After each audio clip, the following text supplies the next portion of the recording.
این قطعه شاید از بیرون کاملا سالم به نظر برسه، اما یک ترک کوچیک در دل اون میتونه یک خط تولید، یک سازه یا حتی یک مجموعه صنعتی رو از کار بندازه. از این ابزار استفاده میشه داخل رو که با تنظیم میتونیم ببینیم. الان این قسمت به عنوان نمونه شاهد فرو رفتگی، فقط این که شما ملاحظه بفرمایید تعبیه شده. اینجاست که فناوری آزمون‌های غیر مخرب وارد میشه. فناوری با کمک دانش هسته‌ای تو تمام صنایع کاربرد داره.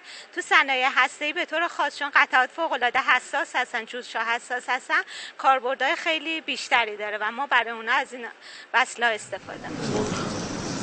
امروز اینجا از جدیدترین دستاوردهای صنعت صلح‌آمیز هسته‌ای در حوزه صنعت رونمایی شد. این 3 تا سامانه جناب مهندس، 2 تاشون حداقل در قالب کمک‌های مدرن دنیا دارن استفاده میشن. به مقیاس صنعتیش هم قابلیت استفاده داره. کاملا. من خدمتتون عرض کردم اینها قابلیت رقابت و محصولات خارجی هم دارن. ما آمادگی این رو داریم که این محصولات رو در واقع براشون تامین کنیم. و تجهیزات آزمایشگاهی کاملا قابل رقابت با نمونه‌های خارجی در بخش صنعت برای اولین بار. 9 مجموعه مستقل شامل شرکت‌های دانش بنیان و مجموعه‌های تحقیقاتی و پژوهشی کمک کردن، دور هم جمع شدن تا این دستاوردها نهایتاً حاصل شده. توی این بخش از آزمایشگاه ما عیوب سطحی و زیر سطحی رو در واقع شناسایی می‌کنیم. بیشترین کاربرد این روش در واقع روی اتصالات جوش هست.